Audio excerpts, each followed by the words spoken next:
Hi guys, welcome back to my channel. അപ്പോൾ ഇന്ന് ഞാൻ എൻ്റെ ഫസ്റ്റ് ട്രൈമസ്റ്റർ പ്രഗ്നൻസി റിലേറ്റഡ് ആയിട്ടുള്ള വീഡിയോ ചെയ്യാമെന്ന് വിചാരിച്ചാണ് വന്നിരിക്കുന്നത്. അപ്പം ഞാൻ പറയുന്നത് ഇപ്പം മറ്റുള്ളവർക്ക് അത് പ്രയോജനകരമാകണമെന്നില്ല, കാരണം പലരുടെയും ബോഡി ടൈപ്പും ഒക്കെ വെച്ചിട്ട് സിംറ്റംസും ഒക്കെ വേറെ വ്യത്യാസമുള്ളതായിരിക്കുമല്ലോ. അപ്പോൾ എനിക്ക് വരുന്നത് തന്നെ എല്ലാവർക്കും വരണമെന്നില്ല, പക്ഷേ ചിലർക്ക് എൻ്റെ സിംറ്റംസ് ഉണ്ടായിരുന്നു വരാം. അപ്പം എനിക്ക് എക്സ്പീരിയൻസ്ഡ് ആയിട്ടുള്ള കാര്യങ്ങൾ ഷെയർ ചെയ്യാമെന്ന് ഓർത്തു.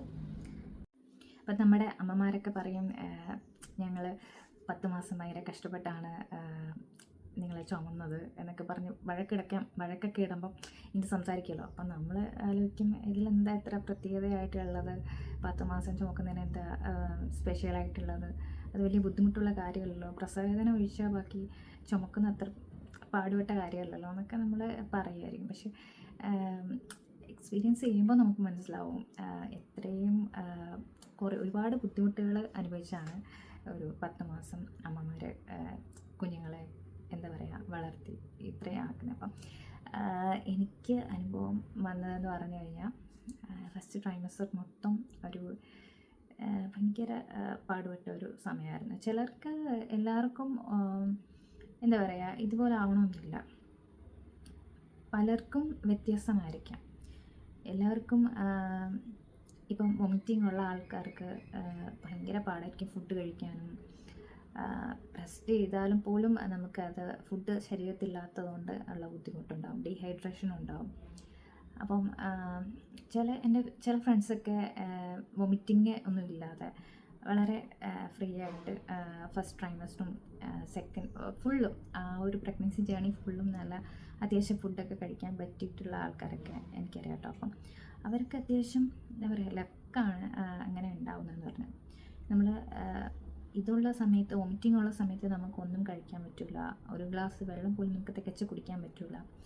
അങ്ങനെയൊക്കെയുള്ള സമയം ഉണ്ടായിട്ടുണ്ട് കേട്ടോ. ഇപ്പോൾ എനിക്ക് 17ാമത്തെ ആഴ്ചയാണ്, സെക്കൻഡ് ട്രൈമസ്റ്ററാണ്. അപ്പം ഇപ്പോൾ ഓക്കെ ആയിട്ട് വരുന്നുണ്ട്.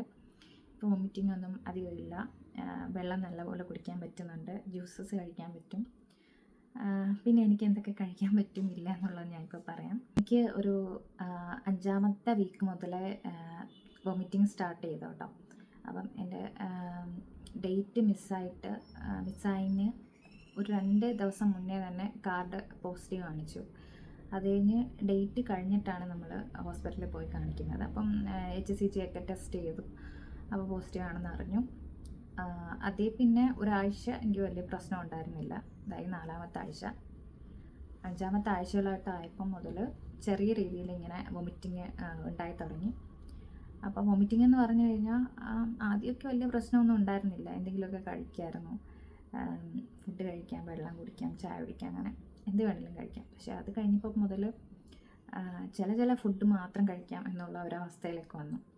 ചോറ് എനിക്ക് ഒട്ടും കഴിക്കാൻ പറ്റാത്ത ഒരു ഇതായി മാറി കേട്ടോ. അതുപോലെ നമുക്ക് ഇഷ്ടമുള്ള ആഹാരങ്ങൾ ഇഷ്ടമല്ലാതെ വരികയും ഇഷ്ടമല്ലാത്തത് ഇഷ്ടപ്പെടുകയും ചെയ്യുന്നത് ഞാൻ പറഞ്ഞു കേട്ടിട്ടുണ്ട്. അപ്പം അതും എൻ്റെ ജീവിതത്തിൽ അനുഭവമായിട്ട് വന്നിട്ടുണ്ട്. എനിക്ക് എന്താ പറയുക, ബിരിയാണിയൊക്കെ എനിക്ക് ഭയങ്കര ഇഷ്ടമുള്ള ഒരു സാധനമായിരുന്നു, പക്ഷെ ഇപ്പോൾ കഴിക്കാനായിട്ട് പറ്റത്തില്ല. ഇതിപ്പം വൊമിറ്റിംഗ് മാറിയിട്ടും എനിക്കതിനോടൊരു താല്പര്യം തോന്നിയിട്ടില്ല. പിന്നെ ഫുള്ള് ഞാൻ കഴിച്ചുകൊണ്ടിരുന്നത് കരിക്കും ആപ്പിളുമാണ് ഞാൻ അത്യാവശ്യം എനിക്ക് കഴിക്കാൻ പറ്റിയിരുന്ന ഒരു സാധനം. രണ്ട് ഇതെടുത്ത് പറഞ്ഞു കഴിഞ്ഞാൽ ഏറ്റവും എനിക്ക് ആ സമയത്ത് എനിക്ക് ഡീഹൈഡ്രേഷനൊക്കെ കുറച്ചതും ഒക്കെ കരിക്കും ആപ്പിളും മാത്രമാണ് കേട്ടോ. ആപ്പിൾ കഴിക്കുമ്പോൾ എനിക്ക് വലിയ പ്രശ്നങ്ങളൊന്നും തോന്നിയിട്ടില്ല, വൊമിറ്റിംഗ് ഉണ്ടായിട്ടില്ല. കരിക്ക് അത്യാവശ്യം എല്ലാ ദിവസവും 1-2 വെച്ച് കരിക്ക് കുടിക്കുകയും കരിക്കിൽ ഉള്ളിൽ അത് കഴിക്കുകയൊക്കെ ചെയ്യുമായിരുന്നു. കാരണം അത്രയും നമ്മൾ ഹെൽപ്പ് ചെയ്തിട്ടുണ്ട് കരിക്കൊക്കെ. അത്യാവശ്യം കഴിക്കാൻ പറ്റിയൊരു സംഭവമാണ്. ഞാൻ അത് കഴിച്ചിട്ട് വൊമിറ്റ് ചെയ്ത ഒരു അനുഭവമില്ല. വേറെ എന്ത് കഴിച്ചാലും എനിക്ക് വൊമിറ്റിങ് വരുമായിരുന്നു. അങ്ങനെ ഒരു 10ാമത്തെ ആഴ്ചയായപ്പോൾ ഭയങ്കര രീതിയിൽ, അതായത് നമ്മൾ വാഷ് ബേസിനിൽ തല കുത്തി കിടക്കുന്ന രീതിയിലുള്ള വോമിറ്റിംഗ് ആയിരുന്നു ഉണ്ടായിക്കൊണ്ടിരുന്നത്. അപ്പോൾ എൻ്റെ ഫ്രണ്ട്സൊക്കെ ചില ട്രിക്കൊക്കെ പറഞ്ഞു തരുമായിരുന്നു. രാത്രിയിലൊക്കെ നമ്മൾ പല്ലൊക്കെ നല്ലപോലെ തേച്ചിട്ട് രാവിലെ എണീറ്റിട്ട് വെറും വയറ്റിൽ തന്നെ ബിസ്ക്കറ്റോ എന്തെങ്കിലും ഷുഗർലെസ് ആയിട്ടുള്ള ബിസ്ക്കറ്റോ അങ്ങനെയുള്ള ഐറ്റംസ് എന്തെങ്കിലുമൊക്കെ കഴിക്കണം, അപ്പോൾ പെട്ടെന്ന് നമുക്കുള്ള ആ ഒരു അസിഡിറ്റി ഗ്യാസെല്ലാം ഒതുങ്ങിയിട്ട് പിന്നെ നമുക്കങ്ങനെ വൊമിറ്റിംഗ് വരത്തില്ല എന്ന്. അപ്പം അത് ഞാൻ ട്രൈ ചെയ്ത് നോക്കി. 1-2 ദിവസമൊക്കെ ഓക്കെ ആയിരുന്നു. പിന്നെ ഇതുപോലെ തന്നെ വൊമിറ്റിംഗ് ആയിരുന്നു. പിന്നെയുള്ള സിംറ്റം എന്ന് പറഞ്ഞു കഴിഞ്ഞാൽ തലയ്ക്ക് നമുക്കൊരു മത്ത് പോലെ തോന്നിക്കും. മീൻസ് നമ്മൾ ഒരു സെഡേറ്റ് ആയിട്ടുള്ള ഒരു ഫീലാണ് അത്. രാവിലെ തന്നെ നമുക്കൊരു മോർണിംഗ് സിക്നസ് ഉണ്ടാവും, തലവേദന ചെറുതായിട്ടുണ്ടാവും. അതിൻ്റെ ഒപ്പം തന്നെ നമുക്കിങ്ങനെ തലയ്ക്ക് മത്ത് പോലെ ഒരു ഫീൽ എന്തായിട്ട് എപ്പോഴും കിടക്കണം എന്നുള്ള ഒരു ചിന്ത വരും. അപ്പം അത് കാരണം തന്നെ എനിക്ക് വീട്ടിലെ ജോലി പോലും നല്ലപോലെ ചെയ്യാൻ പറ്റിയിരുന്നില്ല. കുക്കിംഗ് ഒന്നും ചെയ്യുമെന്നാൽ പോലും അത്യാവശ്യം എനിക്ക് എന്തെങ്കിലുമൊക്കെ ചായ ഇടാനും ഒക്കെ പറ്റുന്നുള്ളത്. ബാക്കി ഫുൾ ടൈം ഞാൻ ഉറക്കം തന്നെയായിരുന്നു. ഡേ ഫുൾ ഉറക്കം. നൈറ്റ് ചില സമയത്ത് ഉറക്കം വരില്ല, എണീറ്റിരിക്കും, 2-3 hours ഉറങ്ങാതെ ഇരിക്കും. അങ്ങനെയൊക്കെ ആയിരുന്നു. ബാക്ക് പെയിൻ ചെറുതായിട്ട് ഉണ്ടായിട്ടുണ്ടായിരുന്നു. ചില സമയത്തൊക്കെ നല്ലപോലെ പെയിൻ വരുമായിരുന്നു. പിന്നെ അത് കുറയും. അങ്ങനെ വലിയ കുഴപ്പമില്ലായിരുന്നു, എന്നാൽ പോലും അങ്ങനെ പെയിൻ ഒക്കെ ഉണ്ടാവുമായിരുന്നു. പിന്നെ കാലിങ്ങനെ നമുക്കിങ്ങനെ കാല് വലിച്ചിൽ വരുന്ന പോലത്തെ ഫീൽ, വേദന വരും. ഇടത്തേക്കാലിൽ എപ്പോഴും ഇങ്ങനെ പെയിൻ ഉണ്ടായിക്കൊണ്ടിരിക്കുമായിരുന്നു. പിന്നെ എന്താ പറഞ്ഞാൽ എനിക്ക് അതായത് നമ്മുടെ മൂക്കടയുന്ന ഒരു മൂക്ക് മാത്രം ഇങ്ങനെ അടഞ്ഞിരിക്കും. വൺ സൈഡ് മാത്രം തലവേദന ഉണ്ടാവും. അത് മൈഗ്രെയിൻ ആണോ എനിക്കറിയില്ല, ഇത് റിലേറ്റഡ് ആയിട്ടുള്ളതാണോ എന്നറിയില്ല. എന്തായാലും ഇത് പ്രഗ്നൻ്റ് ആയതിന് ശേഷമാണ് ഇതിൻ്റെ സിംറ്റംസ് ഒക്കെ ഉണ്ടായിക്കൊണ്ടിരുന്നത്. പിന്നെ എനിക്ക് നാക്കിൽ തൊലിയൊന്നും ഇല്ലായിരുന്നു, എല്ലാം ഫുൾ തൊലി പോയിട്ട്. അതുപോലെ നാക്കിൽ ചെറുതായിട്ട് ഇങ്ങനെ കുമള പോലെ വരുമായിരുന്നു. ഫുഡ് കഴിച്ചാലും ഒരു ടേസ്റ്റും ഇല്ലാതെ ആ ഒരു ഇതായിരുന്നു, ഒട്ടും ടേസ്റ്റ് തോന്നത്തില്ല. പിന്നെയെന്ന് പറഞ്ഞാൽ ബ്രഷ് ചെയ്യുന്ന സമയത്ത് കുറച്ച് ബ്ലീഡായിട്ട് നല്ലപോലെ, നേരത്തെ ഒന്നും അത്ര പ്രശ്നമില്ലായിരുന്നു, പക്ഷേ ബ്രഷ് എപ്പോൾ ചെയ്താലും ബ്ലീഡിങ് ഉണ്ടാവുമായിരുന്നു. അപ്പോൾ അത് ഇതിൻ്റെ ഒരു സിംറ്റം ആണെന്ന് എനിക്ക് ചിലർ എനിക്കറിയാം. പിന്നെ അങ്ങനെ കുറേ സിംറ്റംസ് ഉണ്ടായിരുന്നു. ഇഷ്ടംപോലെ സിംറ്റംസ് ഉണ്ടായിരുന്നു. ചിലർ പറയുന്നേക്കാം എപ്പോഴും യൂറിൻ പാസ് ചെയ്യാനായിട്ട് തോന്നും. നമ്മുടെ ഈ ഒരു യൂട്രസിൻ്റെ ബ്ലാഡറുമായിട്ട് ഒരു പ്രഷർ വന്നിട്ട് അങ്ങനെ നമുക്ക് എപ്പോഴും യൂറിൻ പാസ് ചെയ്യാൻ തോന്നുമെന്ന് പറഞ്ഞു. എനിക്ക് ആ ടൈമിലൊന്നും അത്ര പ്രശ്നമില്ല, പക്ഷേ ഇപ്പം ചെറുതായിട്ട് അങ്ങനെ ഒരു സിംറ്റമും തോന്നുന്നുണ്ട്. വോമിറ്റിംഗ് ഒക്കെ വരുമ്പം ചെയ്തുകൊണ്ടിരുന്ന ടിപ്പെന്നൊക്കെ പറഞ്ഞു കഴിഞ്ഞാൽ നമ്മൾ ഇഞ്ചി വെള്ളം തിളപ്പിച്ചിട്ട് കുടിക്കുമായിരുന്നു, ജിഞ്ചറിൻ്റെ ടീ കുടിക്കുമായിരുന്നു, പിന്നെ ഏലക്ക അത് വെള്ളം തിളപ്പിക്കുന്നതിനകത്ത് ഇട്ടിട്ട് അങ്ങനെ കുടിക്കുമായിരുന്നു. ഏലക്ക ഇഞ്ചിയൊക്കെ ആയിരുന്നു എനിക്ക് പറ്റുന്ന സാധനങ്ങൾ കഴിക്കാൻ.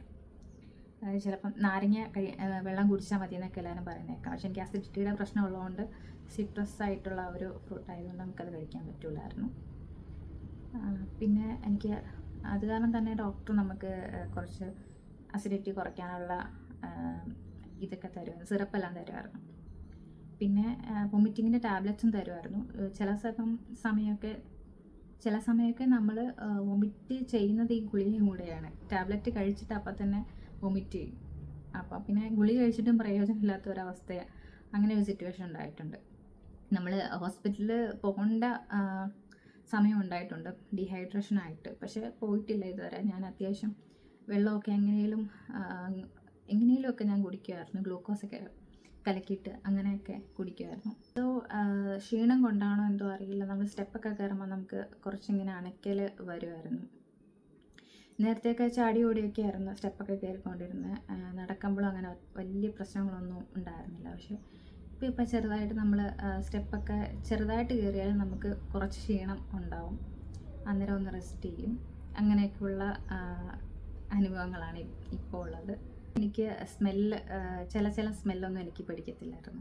സ്മെല്ലെന്ന് പറഞ്ഞാൽ വെജിറ്റബിൾസിൻ്റെ സ്മെല്ല് ഒട്ടും പിടിക്കുന്നില്ലായിരുന്നു. വെജിറ്റബിൾ, സവാള, വെണ്ടയ്ക്ക, ക്യാരറ്റ്, അങ്ങനെ എന്തെങ്കിലുമൊക്കെ ഞാൻ കുക്കിംഗ് ചെയ്യുമ്പം അരിയുന്നത് ഭയങ്കര ബുദ്ധിമുട്ടി ആയിരുന്നു അരിയുന്നത്.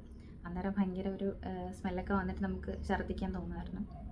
അത് കാരണം തന്നെ ഞാൻ മൂക്കെല്ലാം കെട്ടി വെച്ചിട്ടാണ് കുക്ക് ചെയ്തുകൊണ്ടിരുന്നത്, അരിയാനും ഒക്കെ. പിന്നെ അതുപോലെ തന്നെ നമ്മുടെ ചോറ് വെന്ത് വരുന്നതിൻ്റെ ആ ഒരു സ്മെല്ല് അതടിക്കുമ്പം വൊമിറ്റ് വരുമായിരുന്നു. പിന്നെ രാവിലെ എണീറ്റ് പല്ല് തേക്കുമ്പോൾ തൊട്ടേ ഛർദ്ദിലാണ്. അപ്പോൾ പല്ല് തേക്കുമ്പോഴേ ചിലർക്ക് പല്ല് തേക്കൽ മാത്രമേ ഉണ്ടാകത്തുള്ളൂ, അന്നേരം മാത്രമേ ഛർദ്ദിക്കൽ ഉണ്ടാകത്തുള്ളൂ, പിന്നെ ഉണ്ടാകത്തില്ല. പക്ഷേ എനിക്കങ്ങനെയല്ല. എനിക്ക് അന്നേരം മുതലേ ഛർദ്ദിൽ തുടങ്ങിയിട്ട് രാത്രി ഉറങ്ങുന്ന സമയം വരെ ഛർദ്ദില്ല. ചിലപ്പോൾ രാത്രിയിലൊന്നും കഴിക്കാൻ പറ്റത്തില്ല, അതേപടി അങ്ങ് കിടക്കുമായിരുന്നു.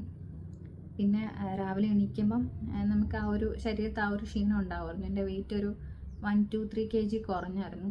അപ്പോൾ ഡോക്ടറായാലും പറഞ്ഞു ഇങ്ങനെ അയ്യോ വെയിറ്റ് കുറഞ്ഞല്ലോ എന്ന് പറഞ്ഞപ്പം വൊമിറ്റിംഗ് ഉള്ളത് കൊണ്ടാണല്ലോ എന്ന് പറഞ്ഞ് അത് ഓക്കെ ആയിരുന്നു. പിന്നെ അത് കഴിഞ്ഞ് ഒരു ഡോക്ടറിനെ പറഞ്ഞു അത് നോർമലാണ്, 4 മാസമൊക്കെ ആകുമ്പോഴത്തേക്കും അത്യാവശ്യം വെയിറ്റ് കൂടാൻ തുടങ്ങും, അന്നേരം വൊമിറ്റിംഗ് കുറയുമെന്ന് പറഞ്ഞു. ഇപ്പോൾ അത്യാവശ്യം വൊമിറ്റിംഗ് ഇല്ല, കുറഞ്ഞു. ഇപ്പോൾ ഒരു 2-3 ഡേയ്സ് കൂടിയിരുന്നിട്ട് സമയത്തിന് ആഹാരം കഴിച്ചില്ലെങ്കിൽ വൊമിറ്റിംഗ് തോന്നും. ഫുഡൊക്കെ നമ്മൾ കഴിക്കുമ്പം എന്തോ കഴിക്കുന്ന പോലത്തെ ഒരു ഫീലാണ് കഴിക്കുന്നത്. കാരണം അതിൻ്റെ ടേസ്റ്റ് നമുക്ക് മനസ്സിലാകത്തില്ല. എന്ത് കഴിച്ചാലും ഒരേപോലെ തന്നെ തോന്നും. കാരണം നാക്കിന് ടേസ്റ്റ് ഇല്ലാത്തതുകൊണ്ട് ഒരു ഫീലും തോന്നത്തില്ല എന്താ കഴിക്കുന്നതെന്നുള്ള.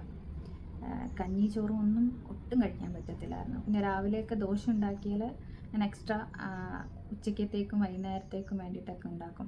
കാരണം അതൊക്കെ എനിക്ക് അത്യാവശ്യം കഴിക്കാൻ പറ്റുമായിരുന്നു. അത് കഴിച്ച് കഴിഞ്ഞ് കുറച്ച് നേരം കഴിയുമ്പോൾ ചിലപ്പോൾ വൊമിറ്റിംഗ് തോന്നും. എന്നാൽ പോലും വേറെയുള്ള ചോറ് പോലെയൊക്കെ ഉള്ള കഴിക്കുന്നത് പോലെ അല്ലായിരുന്നു, ഇച്ചിരി കൂടി നമുക്ക് ബെറ്റർ ആയിരുന്നു. എവിടെയെങ്കിലും പോകുമ്പം കാറിൽ ഇരിക്കുമ്പോൾ ഉള്ള ഛർദിലോ അങ്ങനെ കാര്യങ്ങളോ ഒന്നും അങ്ങനെ ഇല്ലായിരുന്നു. എനിക്ക് ഈ വീട്ടിൽ വരുമ്പോഴാണ് പ്രശ്നം വരുന്നത്. വീട്ടിലിരിക്കുമ്പോഴാണ് കൂടുതലും, പ്രത്യേകിച്ചും അകത്തിങ്ങനെ അടച്ചിരിക്കുമ്പം ഭയങ്കര ബുദ്ധിമുട്ടായിരുന്നു. അപ്പോൾ പുറത്തോട്ടൊക്കെ ഇറങ്ങുമ്പോൾ പക്ഷേ കുറച്ചുകൂടി നമുക്കൊരു സ്ട്രെസ് റിലീഫ് പോലെ തോന്നും, ഒരു വൊമിറ്റിംഗ് കുറഞ്ഞ ഒരു ഫീലാണ്. പുറത്തിറങ്ങുമ്പോൾ ഞാൻ അധികം അങ്ങനെ വൊമിറ്റ് ചെയ്തിട്ടില്ല, എന്തോ എനിക്കറിയില്ല.